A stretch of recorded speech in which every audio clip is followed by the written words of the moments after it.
ಸಾಯಿರಾಮ್. ಆತ್ಮೀಯ ವೀಕ್ಷಕ ಬಾಂಧವರಿಗೆಲ್ಲ ಇವತ್ತಿನ ಜೀವನಾಮೃತ ಕಾರ್ಯಕ್ರಮಕ್ಕೆ ಸ್ವಾಗತ ಸುಸ್ವಾಗತ. ವೀಕ್ಷಕರೇ, ನೆನ್ನೆ ಸಂಚಿಕೆಯಲ್ಲಿ ಮಲತಾಯಿ ಒಂದು ಹೆಣ್ಣು ಮಗುಗೆ ಎಷ್ಟು ಹಿಂಸೆ ಕೊಡ್ತಾಳೆ, ಆ ಹಿಂಸೆದ ಮಗು ಯಾವ ರೀತಿ ಹಲ್ಕಚ್ಚೋದು, ಎದುರ್ಕೊಳ್ಳೋದು, ಭಯಭೀತಿ ಪಡೋದು ಮಾಡ್ತಿತ್ತು. ಯಾರ್ಯಾರಿಗೆ ಮಲತಾಯಿ ಇದ್ದಾರೋ, ಮಲತಾಯಿ ಧೋರಣೆ, ಮಲತಾಯಿಯಿಂದ ಹಿಂಸೆ, ಬಾಧೆ, ಮಲತಾಯಿಯಿಂದ ಕೆಟ್ಟ ಮಾಟ ಮತ್ತು ತಂತ್ರಪ್ರಯೋಗಗಳನ್ನು ಮಾಡಿಸೋದು, ಈ ಥರ ದೋಷಗಳೇನಾದ್ರು ನರಳುತ್ತಿದ್ದರೆ ಅಂಥ ಮಕ್ಕಳಿಗೆ, ಹೆಣ್ಣಾಗಲಿ ಗಂಡಾಗಲಿ, ಮಲತಾಯಿಯಿಂದ ಶಾಪ, ಬಾಧೆ, ಮಾಟ ಮತ್ತು ತಂತ್ರ ದೂರ ಆಗಬೇಕು ಅಂದರೆ ಏನು ಮುದ್ರಾ ಮಂತ್ರ ಮಾಡಬೇಕು ಅನ್ನೋದನ್ನು ನಾನು ನೆನ್ನೆ ತಿಳಿಸ್ಕೊಟ್ಟಿದ್ದೆ. ಇವತ್ತು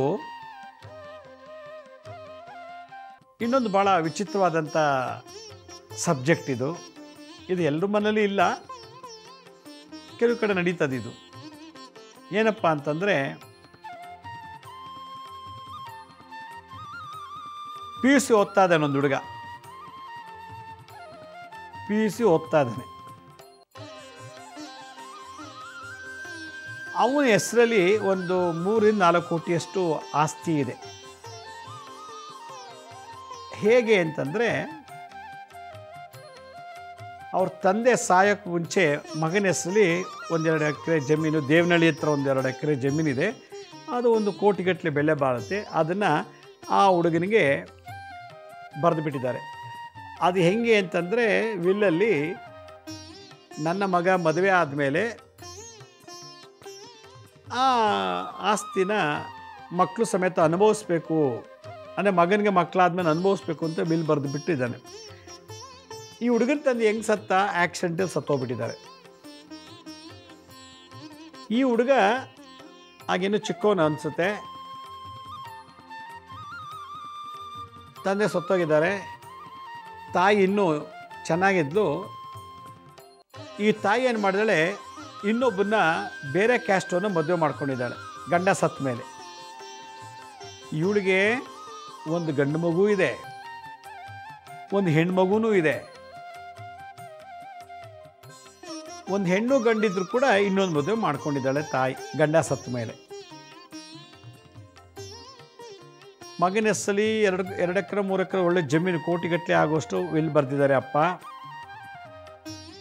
ಮಗಳ ಹೆಸರು ಕೂಡ ಒಂದು ಕಮರ್ಷಿಯಲ್ ಬಿಲ್ಡಿಂಗ್ ಕೂಡ ಇದೆ, ಬರೆದಿದ್ದಾರೆ. ಅಪ್ಪ ಬರೆದ ಯಾವುದೋ ಕಾರಣಾಂತರ ಆಕ್ಸಿಡೆಂಟ್ ಸತ್ತೋಗ್ಬಿಟ್ಟ. ಆಸ್ತಿ ಮಾತ್ರ ಮಕ್ಕಳ ಹೆಸರಲ್ಲಿದೆ. ಮಕ್ಕಳು ಇನ್ನೂ ಮೇಜರ್ ಆಗಿಲ್ಲ, ಇನ್ನೂ ಮೈನರಲ್ಲೇ ಇದ್ದಾರೆ. ಆದ್ದರಿಂದ ಈ ಆಸ್ತಿನ ಆ ಮಕ್ಕಳ ಹೆಸರಲ್ಲೇ ಇದೆ. ಈ ಅಮ್ಮ ಇನ್ನೊಂದು ಮದುವೆ ಮಾಡ್ಕೊಂಬಿಟ್ಲು. 2 ಮಕ್ಕಳಿದ್ರು ಕೂಡ ಇನ್ನೊಂದು ಮದುವೆ ಮಾಡ್ಕೊಂಡ್ಲು. 2ನೇ ಗಂಡನಿಂದ ಇನ್ನೊಂದು ಮಗು ಆಯ್ತು ಇವಳಿಗೆ. 2ನೇ ಗಂಡನಿಂದ ಇನ್ನೊಂದು ಮಗು ಆಯಿತು. ಆ ಮಗು ಕೂಡ ಬೆಳೀತಾ ಇದೆ. ಹೆಂಗೋ ಗೊತ್ತಾಯಿತು 2ನೇ ಗಂಡನಿಗೆ ಈ 2 ಮಕ್ಕಳಲ್ಲಿ, ಮೊದಲನೇ ಗಂಡನ ಮಕ್ಕಳಲ್ಲಿ ಲಕ್ಷಾಂತರ ಕೋಟ್ಯಾಂತರ ರೂಪಾಯಿ ಆಸ್ತಿ ಇದೆ. ಇದನ್ನು ನಾನೇ ಯಾಕೆ ತಗೋಬಾರ್ದು, ನನ್ನ ಮಗನಿಗೆ ನನಗೆ ಬರಬಾರ್ದು ಅಂಥೇಳಿ ದಿನನಿತ್ಯ ಈ ಹೆಣ್ಮಗುಗೂ ಗಂಡು ಮಗುಗೂ ಮಲತಂದೆ ಸಿಕ್ಕಾಪಟ್ಟೆ ಹಿಂಸೆ ಕೊಡ್ತಾನಂತೆ. ಹೊಡೆಯೋದು, ಬೈಯೋದು ಎಲ್ಲ ಮಾಡೋದು. ಅವಳ ಹೆಂಡತಿ, ಯಾಕ್ರಿ ಬೈತೀರಾ ನನ್ನ ಮಕ್ಕಳಿಗೆ ಅಂದಾಗ, ಈಗ ಹೊಡೆದು ಬುದ್ಧಿ ಕಲಿಸಲಿಲ್ಲ, ಅದೇ ನಾಳೆ ಪೋಲಿ ಆಗಿ ತಿರ್ಕೊಂಡ್ಬಿಡ್ತಾರೆ, ಹಾಳಾಗೋಗ್ಬಿಡ್ತಾರೆ, ಹುಷಾರಾಗಿರಬೇಕು, ಅದಕ್ಕೆ ನಾವು ಈಗಲಿಂದ ಕಲಿಸ್ಬೇಕು ಅಂತೇಳಿ ಏನೋ ನೆಪ ಹೇಳಿ ಬೆದರಿಸಿ ಮಕ್ಕಳು ಹೊಡಿತಿದ್ದ, ಹೆಂಡ್ತಿಗೂ ಹೊಡಿತಿದ್ದ. ಇವನಿಗೆ ಇವಳು ಮದುವೆ ಮಾಡ್ಕೊಳ್ದಲ್ದೇ 2ನೇ ಗಂಡನಿಗೆ ಇನ್ನೊಬ್ಳು ಹೆಂಡ್ತಿ ಎಲ್ಲೋ ಇದ್ದಾಳಂತೆ. ಅದು ಮದುವೆ ಆಗೋದು, ಮಗು ಆದಮೇಲೆ ಗೊತ್ತಾಯ್ತು ಇವಳಿಗೆ, ಓ ನನ್ನ ಗಂಡನಿಗೆ ಇನ್ನೊಬ್ಳು ಹೆಂಡ್ತಿ ಇದ್ದಾಳೆ, ಅವ್ರಿಗೂ ಮಗು ಇದೆ ಅಂತೇಳಿ.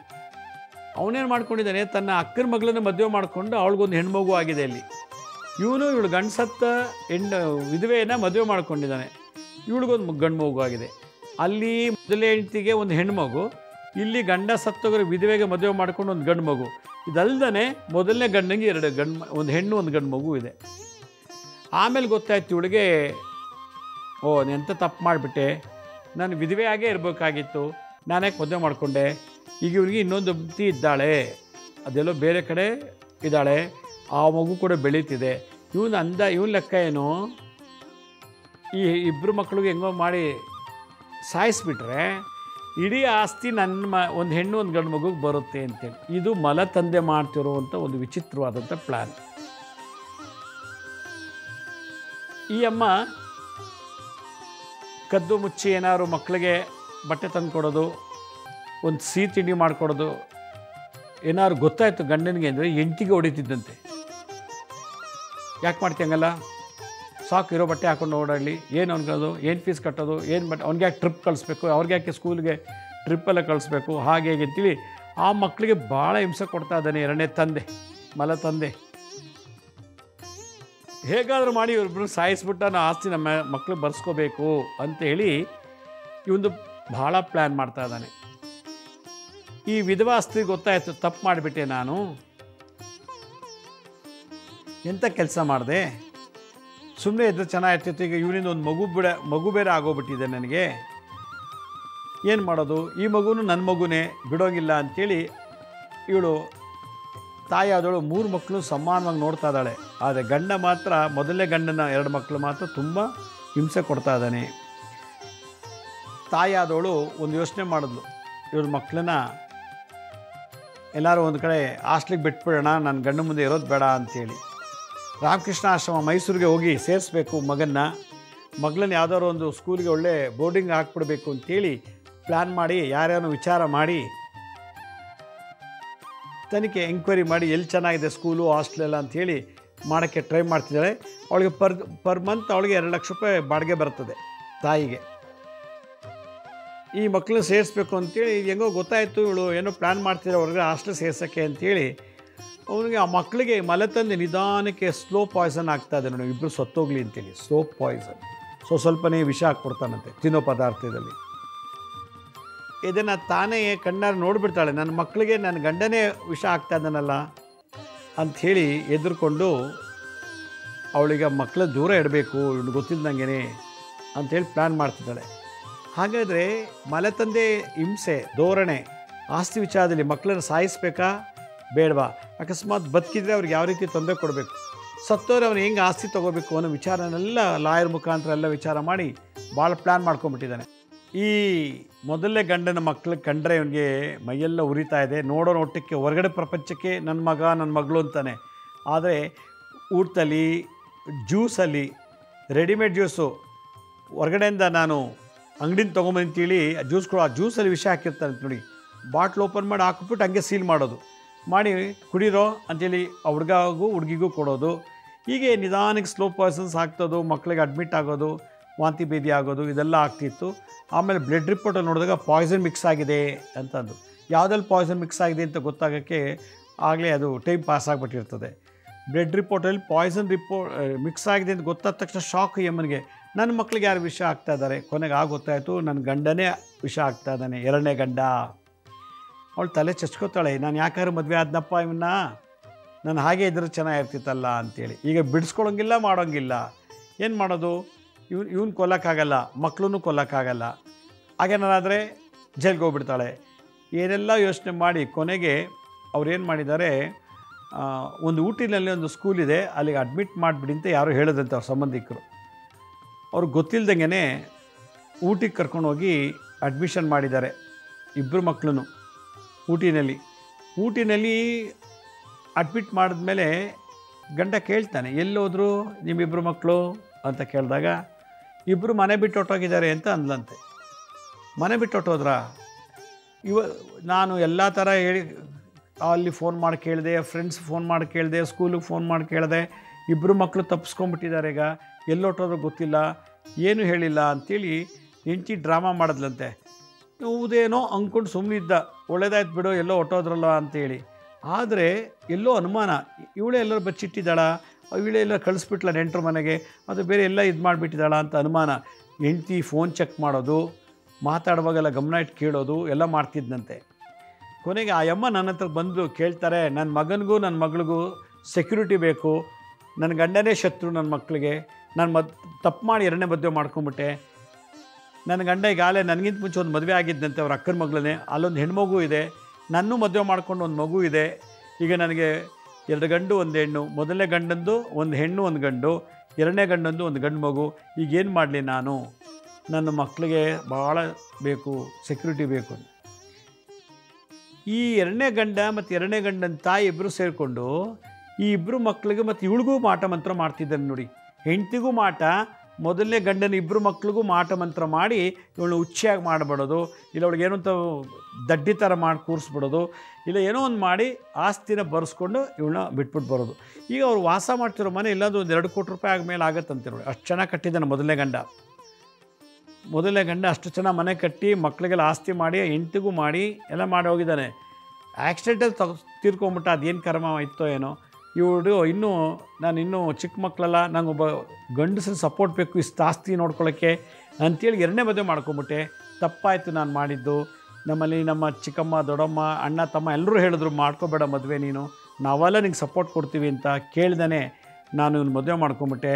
ಅದು ಅಲ್ಲದೆ ನಿಮ್ಗೆ ಯಾವೇ ಮದುವೆನೂ ಆಗಿದೆ ನಮ್ಗೆ ಗೊತ್ತೇ ಇರಲಿಲ್ಲ ಅಂತ ಹೇಳಿ ಕೊನೆಗೆ ಅಮ್ಮಗಳು ಅಂತ ಹೇಳ್ತಾ ಇದ್ದಾಳೆ. ನನಗೆ ಮಾಟ ಮಂತ್ರ ಮಾಡಿಸಿ ದಿಮ್ನ ಹತ್ರ ನಿಂಬೆಹಣ್ಣು ಏನೋ ತಂದಿರ್ತಾನೆ, ನನ್ನ ಮಕ್ಕಳ ಹೆಸರೆಲ್ಲ ಮಾಟ ಮಂತ್ರ ಮಾಡಿಸ್ತಾನೆ. ಇದೆಲ್ಲ ತೊಂದರೆ ಆಗ್ತಿದೆ. ನಾನು ಸಾಯಬೇಕು, ನನ್ನ ಮಕ್ಕಳು ಸತ್ತೋಗ್ಬೇಕು, ಇಡೀ ಆಸ್ತಿ ಅವನು ಅನುಭವಿಸ್ಬೇಕು ಅನ್ನೋ ಲೆವೆಲಿಗೆ ಬಂದುಬಿಟ್ಟಿದೆ. ಈ ಸ್ಥಿತಿಲಿದೆ ನನ್ನ ಜೀವನ, ಇದಕ್ಕೆ ನೀವೇ ದಾರಿ ತೋರಿಸ್ಬೇಕು ಅಂತ ಬಂದು ಕೇಳ್ತಾರೆ ಆ ಅಮ್ಮ. ಆಗ ನಾವು ಭಾಳಷ್ಟು ಯೋಚನೆ ಮಾಡಿ ಕೊನೆಗೆ ಆ ಮಕ್ಕಳು ಊಟಿನಲ್ಲಿ ಈಗಲೂ ಓದ್ತಾ ಇದ್ದಾರೆ. ಅದು ಎಲ್ಲಿದ್ದಾರೆ ಅಂತ ಇವತ್ತು ಗೊತ್ತಿಲ್ಲ ಅವನಿಗೆ. ಅವಳು ಹೇಳ್ತಾಳೆ, ನನ್ನ ಮಕ್ಕಳು ಎಲ್ಲೋಗ್ಬಿಟ್ರೋ, ಯಾರು ಸಾಯಿಸ್ಬಿಟ್ರೋ, ಯಾರು ಕರ್ಕೊಂಡೋಗ್ಬಿಟ್ರೋ ಗೊತ್ತಿಲ್ಲ ಅಂಥೇಳಿ ಇದೇ ಥರ ನಾಟಕ ಡ್ರಾಮಾ ಮಾಡ್ತಿದ್ದಾಳೆ. ಪೊಲೀಸ್ ಕಂಪ್ಲೇಂಟ್ ಕೊಟ್ಟರು, ಸುಮ್ಮನೆ ಸುಳ್ಳು ಪೊಲೀಸ್ ಕಂಪ್ಲೇಂಟ್ ಕೊಟ್ಟಿದ್ದಾರೆ. ಆದರೂ ಕೂಡ ಎಲ್ಲಿದ್ದಾರೆ ಏನು ಅಂತ ಯಾರಿಗೂ ಗೊತ್ತಾಗ್ತಿಲ್ಲ. ಆದರೆ ಇವಳು ಮಕ್ಕಳು ಮೊಬೈಲಲ್ಲಿ ಮಾತಾಡೋದು ಗೊತ್ತಾಗತ್ತೆ ಅಂತೇಳಿ ಬೇರೆ ರೂಪದಲ್ಲಿ ಬೇರೆಯವ್ರ ಮುಖಾಂತರ ಮಾತಾಡಿಸಿ ಎಲ್ಲ ತಿಳ್ಕೊತಾ ಇದ್ದಾಳೆ. ಮಕ್ಕಳು ವಿಚಾರದ ಬಗ್ಗೆ ಫೀಸ್ ಕಟ್ತಾ ಇದ್ದಾಳೆ, ಎಲ್ಲ ಮಾಡ್ತಿದ್ದಾಳೆ. ಈಗ ಮಗ ಮೆಜಾರಿಟಿಗೆ ಬಂದಿದ್ದಾನೆ. ಈಗ PUC ಏನೋ ಓದ್ತದಾನಂತೆ. ಮಗಳು ಕೂಡ SLC ಪಾಸಾಗಿದೆ ಅಂತ ಹೇಳ್ತಾರೆ. ಹೀಗೆ ಮಕ್ಕಳನ್ನ ನೋಡಿ, ಮದುವೆ ಆದರೂ ಕೂಡ ತನಗೂ ಸುಖ ಇಲ್ಲ, ಮಕ್ಳಿಗೂ ಸುಖ ಇಲ್ಲ. ನನಗೊಬ್ಬ ಪಾರ್ಟ್ನರ್ ಬೇಕು ಜೀವನದಲ್ಲಿ, ನನಗೊಬ್ಬ ಗಂಡಸಿನ ಸಹವಾಸ ಬೇಕು, ನನಗೂ ಮತ್ತು ನನ್ನ ಆಸ್ತಿಗೂ ಒಂದು ಸೆಕ್ಯೂರಿಟಿ ಇರಬೇಕು ಅಂತ ಮದುವೆ ಮಾಡಿಕೊಂಡ್ರೆ ಈ ಥರ ಮಾಡ್ತಾನೆ. ಇವನು ಎಲ್ಲಿ ಕೆಲಸ ಮಾಡ್ತಾನಪ್ಪ ಅಂತಂದರೆ ಯಾವುದೋ ಪ್ರೈವೇಟ್ ಕಂಪ್ನಿನಲ್ಲಿ ಒಂದು HR ಮ್ಯಾನೇಜರ್ ಆಗಿ ಕೆಲಸ ಮಾಡ್ತಾನಂತೆ. HR ಹ್ಯೂಮನ್ ರಿಸೋರ್ಸ್ ಮ್ಯಾನೇಜರ್ ಆಗಿ ಕೆಲಸ ಮಾಡ್ತಾನಂತೆ. ಈಗ ಇವನು ಭಾಳಷ್ಟು ಟ್ರೈ ಮಾಡ್ತಿದ್ದಾನೆ ಇಬ್ಬರು ಎಲ್ಲೋಗಿದ್ದಾರೆ ಅಂತ. ಪೇಪರ್ಗೆಲ್ಲ ಹಾಕಿಸ್ತೀನಿ, TVಗೆಲ್ಲ ಕೊಡ್ತೀನಿ, ಹಾಗೆ ಹೀಗೆ ಅಂತೆಲ್ಲ ಹೇಳಿ ಎದುರಿಸಿದ್ದಾನೆ.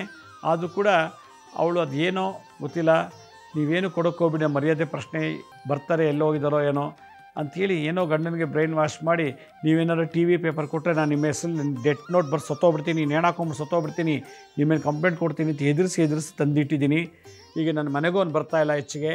ಆದರೆ ನನ್ನ ಮನೆಗೆ ಬರೋದು, ನನ್ನ ಕೈಲಿ ಏನೇನಕ್ಕೂ ಸಿಗ್ನೇಚರ್ ಹಾಕ್ಸ್ಕೊಂಡಿದ್ದಾನೆ, ಎಲ್ಲ ಭಾಳ ತೊಂದರೆ ಕೊಡ್ತಾ ಇದ್ದಾನೆ 2ನೇ ಗಂಡ ಅಂಥೇಳಿ ನೋಡಿ. ಈಗ ಮಕ್ಕಳು ಏನಾದ್ರು ದೊಡ್ಡವರು ಮೇಜರ್ ಆದರೆ ಆ ಆಸ್ತಿಗೆಲ್ಲ ಅವ್ರನ್ನ ಕೊಲೆ ಮಾಡಿಸ್ತಾನೋ, ಅಥವಾ ಅವ್ರನಿಗೆ ಏನು ಹಿಂಸೆ ಕೊಡ್ತಾನೋ, ಅಥವಾ ಹಿಂಸೆ ಕೊಟ್ಟು ಆಸ್ತಿನಲ್ಲಿ ಇವನ ಹೆಸರು ಬರ್ಸ್ಕೊತಾನೋ ಏನೋ ಗೊತ್ತಿಲ್ಲ, ಆ ಲೆವೆಲಿಗೆ ಬಂದಿದೆ. ಅದಕ್ಕೆ ನನ್ನ ಅನುಭವ, ನಿಮಗೆ ಗಂಡ ಇಲ್ಲ ಅಂದಮೇಲೆ ಮತ್ತೆ ಮದುವೆ ಆಗಿರೋದೇ ದೊಡ್ಡ ಮಹಾತಪ್ಪು ಧರ್ಮವಾಗಿ ಹೇಳೋದಾದ್ರೆ. 2ನೇದು, ಇಂಥ ನೀಚರಿಗೆಲ್ಲ ನೀವು ಗಂಡ ಅಂತ ಸ್ವೀಕರಿಸಿದ್ದು ಇನ್ನೊಂದು ತಪ್ಪು. ಮದುವೆ ಆಗಿ ಒಂದು ಮಗು ಇದೆಯಂತೆ, ಅಂಥವ್ನು ಮದುವೆ ಮಾಡ್ಕೊಂಡಿದ್ದಾರೆ.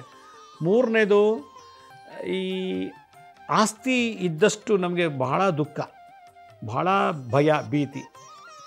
4ನೇದು, ನಾಳೆ ದಿನ ನೀವು ಸತ್ತಂಥ ಕಾಲಕ್ಕೆ ಈ ಅಮ್ಮ ಸತ್ತೋದ್ರೆ ಇವನು ಆ ಮಕ್ಕಳನ್ನ ಬದುಕಿಸ್ತಾನೆ ಅಂತ ಏನು ಗ್ಯಾರಂಟಿ? ಈ ಅಮ್ಮ ಸತ್ತೋಗ್ಬಿಟ್ಲು ಬಿಡಿ, ಏನೋ ಒಂದು ಸಾಯಿಸ್ಬಿಟ್ಟ ಅಂತ ಇಟ್ಕೊಳ್ಳಿ, ಏನೋ ಒಂದು ಮಾಡಿ, ಆ ಒಂದು ಹುಡುಗ ಒಂದು ಹುಡುಗಿ ಈಗ ಮೇಜರ್ ಅವರು ಈಗ ಆಸ್ತಿಗೆ ಓನರ್ ಆಗ್ತಾರೆ, ಅವ್ರನ್ನ ಸಾಯಿಸಿಬಿಟ್ರೆ, ಅವ್ರನ್ನೂ ಸಾಯಿಸಿ ಆಸ್ತಿನೆಲ್ಲ ತಾನೇ ಇಟ್ಕೊಂಡು ತನ್ನ ಮಕ್ಕಳಿಗೆ ಬರೋಂಗೆ ಮಾಡ್ಕೊಂಬಿಟ್ರೆ, ಅವನಿಗೂ ಒಂದು ಮೊದಲನೇ ಹೆಂಡ್ತಿಗೆ ಒಂದು ಹೆಣ್ಣು, ಈ 2ನೇ ಒಳಗೆ ಒಂದು ಗಂಡಿದೆ, ಎಲ್ಲ ಸಮಸ್ತ ಆಸ್ತಿನ ಇಟ್ಕೊಂಬಿಟ್ರೆ ಏನು ಮಾಡ್ತೀರಿ? ಈ ಥರದ್ದೆಲ್ಲ ನಾನು ಯೋಚನೆ ಮಾಡಿದಾಗ ಅವ್ರಿಗೆ ಆಗ ಜ್ಞಾನೋದಯ ಆಯಿತು.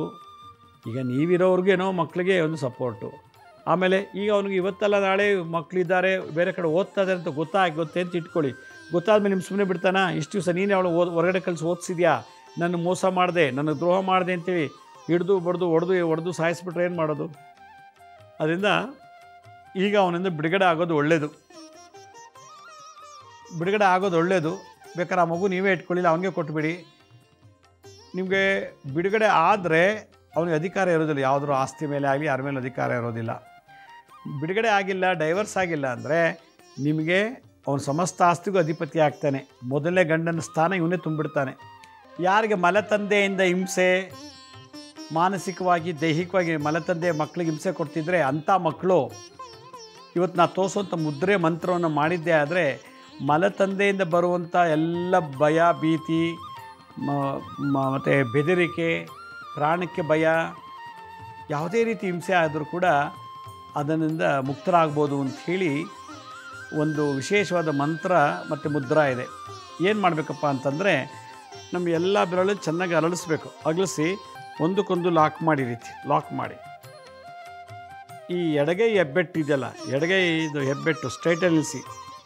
ಈ ಬಲಗೈನ ಹೆಬ್ಬೆಟ್ಟು ತೋರು ಬೆರಳು ಸೋಮಸೂತ್ರ ಥರ ಮಾಡಬೇಕು. ಸೋಮಸೂತ್ರ ನೋಡಿ, ಈ ಥರ ಸೋಮಸೂತ್ರನು ಲಿಂಗಕ್ಕೆ ಅಭಿಷೇಕ ಮಾಡಿದ್ರೆ ನೀರು ಹೋಗುತ್ತಲ್ಲ, ಈಗ ಲಿಂಗಕ್ಕೆ ಅಭಿಷೇಕ ಮಾಡಿದ್ರೆ ಆ ಒಂಥರ ವಿ ಶೇಪಲ್ಲಿ ಬರುತ್ತಲ್ಲ, ಅದಕ್ಕೆ ಸೋಮಸೂತ್ರ ಅಂತಾರೆ. ಹೀಗೆ ಲಾಕ್ ಮಾಡಿ ಹೆಬ್ಬೆಟ್ಟನ್ನು ಬಲಗೈ ಹೆಬ್ಬೆಟ್ಟು ಮೇಲಿರಲಿ, ಎಡಗೈನ ಹೆಬ್ಬೆಟ್ಟು ಮತ್ತು ಈ ತೋರು ಬೆರಳನ್ನು ಈ ಥರ ವಿ ಶೇಪಲ್ಲಿ ಇಟ್ಕೊಂಡ್ರೆ ಅದು ಸೋಮಸೂತ್ರ ಥರ ಕಾಣುತ್ತೆ. ಬಾಕಿದೆಲ್ಲ ಪ್ರೆಸ್ ಮಾಡಿ. ಇದು ಮೇಲೆ ಲಿಂಗ ಥರ ಕಾಣಬೇಕಿದು ಲಿಂಗ. ಇದು ಶಿವಲಿಂಗ ಮುದ್ರಾ ಅಂತಾರೆ ಇದಕ್ಕೆ, ಶಿವಲಿಂಗ. ಮಲತಂದೆ ಜನ್ಮ ಕೊಟ್ಟ ತಂದೆ ಬದಲು ಇನ್ನೊಬ್ಬ ತಂದೆ ಬಂದು ನಮ್ಗೆ ಹಿಂಸೆ ಕೊಡ್ತಾನೆ, ಬೈಯೋದು, ಹೊಡೆಯೋದು, ಪ್ರಾಣ ಬೆದರಿಕೆ ಇವೆಲ್ಲ ಮಾಡ್ತಿರ್ತಾನೆ. ಅದಕ್ಕೆ ಈ ಶಿವಲಿಂಗ ಮುದ್ರೆಗೆ ಇಟ್ಕೊಂಡು ನೋಡಿ, ಈ ಮುದ್ರೆಗೆ ಇಟ್ಕೊಂಡು ಓಂ, ಇದು ಯಾವುದಕ್ಕೆ ಅಂದರೆ ಪೂರ್ವ ಅಥವಾ ಉತ್ತರಕ್ಕೆ ಮುಖ ಮಾಡ್ಕೊಂಡು ಕೂತ್ಕೋಬೇಕು. ಮಲತಾಯಿ ಧೋರಣೆ ಬಗ್ಗೆ ನಾನು ನಿನ್ನೆ ಹೇಳಿದ್ದೆ. ಇವತ್ತು ಮಲತಂದೆಗೆ ಸಂಬಂಧಪಟ್ಟಂಥ ಮುದ್ರಾ ಮಂತ್ರ. ಪೂರ್ವ ಅಥವಾ ಉತ್ತರಕ್ಕೆ ಮುಖ ಮಾಡಿಕೊಂಡು ಓಂ ರುದ್ರಾಯ ಅಘೋರಾಯ ಸದಾಶಿವಾಯ ನಮಃ. ಓಂ ರುದ್ರಾಯ ಅಘೋರಾಯ ಸದಾಶಿವಾಯ ನಮಃ. ಓಂ ರುದ್ರಾಯ ಅಘೋರಾಯ ಸದಾಶಿವಾಯ ನಮಃ. ಓಂ ರುದ್ರಾಯ ಅಘೋರಾಯ ಸದಾಶಿವಾಯ ನಮಃ. ಓಂ ರುದ್ರಾಯ ಅಘೋರಾಯ ಸದಾಶಿವಾಯ ನಮಃ. ಓಂ ರುದ್ರಾಯ ಅಘೋರಾಯ ಸದಾಶಿವಾಯ ನಮಃ. ಓಂ ರುದ್ರಾಯ ಅಘೋರಾಯ ಸದಾಶಿವಾಯ ನಮಃ. ಓಂ ರುದ್ರಾಯ ಅಘೋರಾಯ ಸದಾಶಿವಾಯ ನಮಃ. ಈ ಲಿಂಗ ಮುದ್ರೆಯನ್ನು ಪೂರ್ಣಲಿಂಗ ಮುದ್ರಾ ಅಂತ ಇದಕ್ಕೆ ಹೆಸರು. ಲಿಂಗ ಮುದ್ರಾ ಅಂದರೆ ಇದು ಪೂರ್ಣಲಿಂಗ ಮುದ್ರಾ. ಇಲ್ಲಿ ಸೋಮಸೂತ್ರ ಇದೆ, ಇಲ್ಲಿ ಹೆಬ್ಬೆಟ್ಟು ಲಿಂಗ ರೂಪದಲ್ಲಿದೆ. ಈ ರೀತಿ ಇಟ್ಕೊಂಡು ಓಂ ರುದ್ರಾಯ ಅಘೋರಾಯ ಸದಾಶಿವಾಯ ನಮಃ. ರುದ್ರ ತುಂಬ ಕೋಪವನ್ನು, ಮಲತಂದೆ ಕೋಪದಲ್ಲಿ ಬೈಯೋದು, ಅಸಹ್ಯ ಮಾಡೋದು. ಅಘೋರಾಯ ಒಡೆಯೋದು, ಬಡಿಯೋದು ಮಾಡಿದ್ರೆ ಅಘೋರ ಮಂತ್ರದಿಂದ ಅವನ ದಮನ ಮಾಡೋದು. ಸದಾಶಿವಾಯ ನಮಃ. ಸದಾ ಆನಂದ ಮತ್ತು ಪ್ರೀತಿಯನ್ನು ತುಂಬುವಂಥವನಿಗೆ ಸದಾಶಿವ ಅಂತೇಳಿ. ಇದು ಭಾಳ ವಿಶೇಷವಾದಂಥ ಮಂತ್ರ. ಇದನ್ನು ದಿನನಿತ್ಯ ಒಂದು ಅರ್ಧ ಗಂಟೆ ಹೇಳಿದ್ರೆ ತಂದೆಯಿಂದ ಬಂದಂಥ ಮಹಾಪಾಪಗಳು, ಮಲತಂದೆ, ಇದು ಒಂದು ಪಿತೃಶಾಪ ಇದ್ದರೆ ಜಾತಕದಲ್ಲಿ ಈ ಥರ ಮಲತಂದೆಯಿಂದ ಹಿಂಸೆ ಪಡಿಬೇಕಾಗಿ ಬರ್ತದೆ. ಓ ಜನ್ಮದ ತಂದೆಯನ್ನು ನಾವು ಸರಿಯಾಗಿ ನೋಡ್ಕೊಂಡಿರಲ್ಲ, ಓ ಜನ್ಮದ ತಂದೆನ ಹೊಡೆದು ಬಡ್ದು ಮನೆಯಿಂದ ಹೊರಗೆ ಹಾಕಿರ್ತೀವಿ. ಈ ಜನ್ಮದಲ್ಲಿ ಮಲತಂದೆಯಾಗಿ ಬಂದು ನಮಗೆ ಈ ರೀತಿ ಹಿಂಸೆ ಕೊಡ್ತಾನೆ, ಮಲತಂದೆಯಾಗಿ ಬಂದು ಈ ರೀತಿ ಹಿಂಸೆ ಕೊಡ್ತಾನೆ ಅಂತ ಕರ್ಮ ಸಿದ್ಧಾಂತದಲ್ಲಿ ಹೇಳ್ತಾರೆ. ಅದರಿಂದ ಓಂ ರುದ್ರಾಯ ಅಘೋರಾಯ ಸದಾಶಿವಾಯ ನಮಃ. ಓಂ ರುದ್ರಾಯ ಅಘೋರಾಯ ಸದಾಶಿವಾಯ ನಮಃ. ಅಘೋರ ಮಹಾಪ್ರಾಣ, ಘೋ ಘೋ ಅಘೋರಾಯ ಸದಾಶಿವಾಯ ನಮಃ. ಓಂ ರುದ್ರಾಯ ಅಘೋರಾಯ ಸದಾಶಿವಾಯ ನಮಃ. ಇವತ್ತಿನ ಕಾಲದಲ್ಲಿ ಭಾಳ ಜನ ಹೆಣ್ಮಕ್ಳು ಮದುವೆ ಮಾಡ್ಕೊಂಡ್ಬಿಟ್ಟಿರ್ತಾರೆ. ಗಂಡ ಇದ್ದರೂ ಇನ್ನೊಬ್ಬನ ಇಟ್ಕೊಂಡಿರ್ತಾರೆ. ಇದೊಂಥರ ಫ್ಯಾಷನ್ನು. ಇನ್ನೊಂದು, ಗಂಡ ಬೇಗ ಸತ್ತೋದ್ರೆ ಇನ್ನೊಬ್ಬನ ಜೊತೆ ಇಟ್ಕೊಂಡಿರ್ತಾರೆ. ಅವನ ವಿಪರೀತ ಇತ್ತದಲ್ಲ ಹಿಂಸೆ. ಕೆಲವು ತಂದೆ ಇವನು ಆಸ್ತಿ ಏನೋ ಇತ್ತು ನೋಡಿದ್ರು, ಕೆಲವರು ಮೊದಲೇ ಗಂಡನ ಮಕ್ಕಳನ್ನೆಲ್ಲ ಸಿಗರೆಟ್ ತೊಗೊಂಬಾರೋ, ಕುಡಿಯೋಕ್ಕೆ ಬಾಟ್ಲು ತೊಗೊಂಬಾರೋ, ಒಂಥರ ಜೀತದ ಆಳ್ತರ ನೋಡ್ತಾರೆ. ಏನು ನಮ್ಮ ಅಪ್ಪ ಎರಡನೇ ತಂದೆ ನಮ್ಮನೆ ಒಂಥರ ಕಸದವನ ಥರ ಕಾಣ್ತಾನೆ, ಜವಾತನ ಥರ ಕಾಣ್ತಾನೆ, ಭಾಳ ಹಿಂಸೆ ಕೊಡ್ತಾರೆ ಅಂತ ಎಷ್ಟೋ ಜನ ಹತ್ರ ಬಂದು ಹೇಳ್ತಾರೆ. ಒಂಥರ ಎಲ್ಲರ ಮುಂದೆ ಅವಮಾನ ಮಾಡೋದು. ಇಲ್ಲ ನಮ್ಮಮ್ಮ ಮಾಡಿದ ತಪ್ಪಿಗೆ ನಾವು ಅನುಭವಿಸ್ತಾರೆ. ನಮ್ಮಮ್ಮ ಇನ್ನೊಬ್ಬರು ಮದುವೆ ಮಾಡ್ಕೊಂಬಿಟ್ಟು ನಮಗೆಲ್ಲ ತೊಂದರೆ ಕೊಡ್ತಾನೆ ಈ ಎರಡನೇ ಗಂಡ ಅಂಥೇಳಿ ಎಷ್ಟೋ ಜನ ಬೈಕೋತಾರೆ ಮಕ್ಕಳು. ದೊಡ್ಡವರಾದ್ಮೇಲೆ ಈಗಲೂ ಮದುವೆ ಆಗಿ ಮಕ್ಕಳಿದ್ದು ಕೂಡ ಬೈತಾರೆ ತಂದೆಗೆ, ಎರಡನೇ ತಂದೆಗೆ. ಇವೆಲ್ಲ ಕರ್ಮ. ಅದಕ್ಕೆ ನಾವು ಜೀವಿತ ಕಾಲದಲ್ಲಿ ಸದಾ ಒಳ್ಳೇದು ಮಾಡಿ, ಇರೋಷ್ಟು ದಿವಸ ಒಳ್ಳೇದು ಮಾಡಿ ಸತ್ತೋದ್ರೆ ಮುಂದೆ ಎಲ್ಲರೂ ಒಳ್ಳೆಯದೇ ಆಗುತ್ತೆ. ಇಲ್ಲ ಇರೋಷ್ಟು ದಿವಸ ಕೆಟ್ಟದ್ದು ಮಾಡಿ ಸತ್ತೋದ್ರೆ ತಾಯಿಯಿಂದ, ಮಲತಂದೆಯಿಂದ, ಅಣ್ಣ ತಮ್ಮಂದಿರಿಂದ, ಅಕ್ಕ ತಂಗಿರಿಂದ ಎಲ್ಲ ಹಿಂಸೆ ನಮಗೆ. ಇದು ಒಂದು ಬದುಕ ಅನಿಸ್ಬಿಡುತ್ತೆ. ಆದ್ದರಿಂದ ಇರೋಷ್ಟು ದಿವಸ ಒಳ್ಳೆಯದನ್ನು ಮಾಡಿ ಸತ್ತೋಗ್ಬಿಡೋಣ ಅಂತ ಹೇಳ್ತಾ, ನಮ್ಮ ಹಳೆ ಸಂಚಿಕೆಗಳು ಯಾರು ನೋಡೋಕ್ಕಾಗಿಲ್ವೋ ನಮ್ಮ ಶಿರಡಿ ಸಾಯಿ ಭಿಕ್ಷಾ ಕೇಂದ್ರ, ಹೆಲ್ತ್ ಸೈನ್ಸ್ ಅಂತ 2 ಯೂಟ್ಯೂಬ್ ಚಾನಲ್ ಇದೆ. ಇದ್ರ ಜೊತೆಗೆ SSBK ಜ್ಞಾನೋದಯ ಅಂತ ಒಂದು ಮ್ಯೂಸಿಕ್ ಚಾನಲ್ ಇದೆ. 3ಕ್ಕೂ ಸಬ್ಸ್ಕ್ರೈಬ್ ಮಾಡ್ಕೊಳ್ಳಿ. ಪಕ್ಕದ ಬೆಲ್ ಬಟನ್ ಪ್ರೆಸ್ ಮಾಡಿ, ನೋಡಾದ್ಮೇಲೆ ಲೈಕ್ ಅನ್ನೋ ಬಟನ್ ಪ್ರೆಸ್ ಮಾಡಿ. ಆಮೇಲೆ ಆ ಲಿಂಕನ್ನು ನಿಮ್ಮ ಬಂಧು ಮಿತ್ರರಿಗೆ ವಾಟ್ಸಪ್ ಮುಖಾಂತರ, ಇಮೇಲ್ ಮುಖಾಂತರ ಶೇರ್ ಮಾಡಿ. ಗುರುಜಿ ಲಕ್ಷ್ಮೀ ಶ್ರೀನಿವಾಸ್ ಅಂತೇಳಿ ಫೇಸ್ಬುಕ್ಕು, ಇನ್ಸ್ಟಾಗ್ರಾಮು, ಟ್ವಿಟ್ಟರು, ಲಿಂಕ್ಡ್ಇನ್ನಲ್ಲಿ ಕೂಡ ನಾವು ಅಪ್ಲೋಡ್ ಮಾಡ್ತೀವಿ. ಅಲ್ಲೂ ನಿಮಗೆ ಭಾಳಷ್ಟು ಇನ್ಫಾರ್ಮೇಷನ್ ಸಿಗುತ್ತೆ. ಅಪಾಯಿಂಟ್ಮೆಂಟ್ಸ್ ಬೇಕಿದ್ದರೂ www.lakshmisrinivas.in ಅಂತ ಲಾಗಿನ್ ಆಗಿ ನೀವೇ ಯಾವ ಡೇಟ್ ಯಾವ ಟೈಮ್ಗೆ ಬುಕ್ ಮಾಡ್ಕೋಬೋದು ಅಂತ ಹೇಳ್ತಾ ಇವತ್ತಿನ ಸಂಚಿಕೆಯನ್ನು ಮುಗಿಸ್ತೀನಿ. ಇದೇ ರೀತಿ ನಾಳಿನ ಸಂಚಿಕೆಯಲ್ಲಿ ಮತ್ತೊಂದು ವಿಶೇಷವಾದಂಥ ಮಾಹಿತಿಯೊಂದಿಗೆ ತಮ್ಮನ್ನು ಭೇಟಿ ಮಾಡ್ತೀನಿ. ಅಲ್ಲಿವರೆಗೂ ನನ್ನ ನಮಸ್ಕಾರ. ಸಾಯಿರಾಮ್.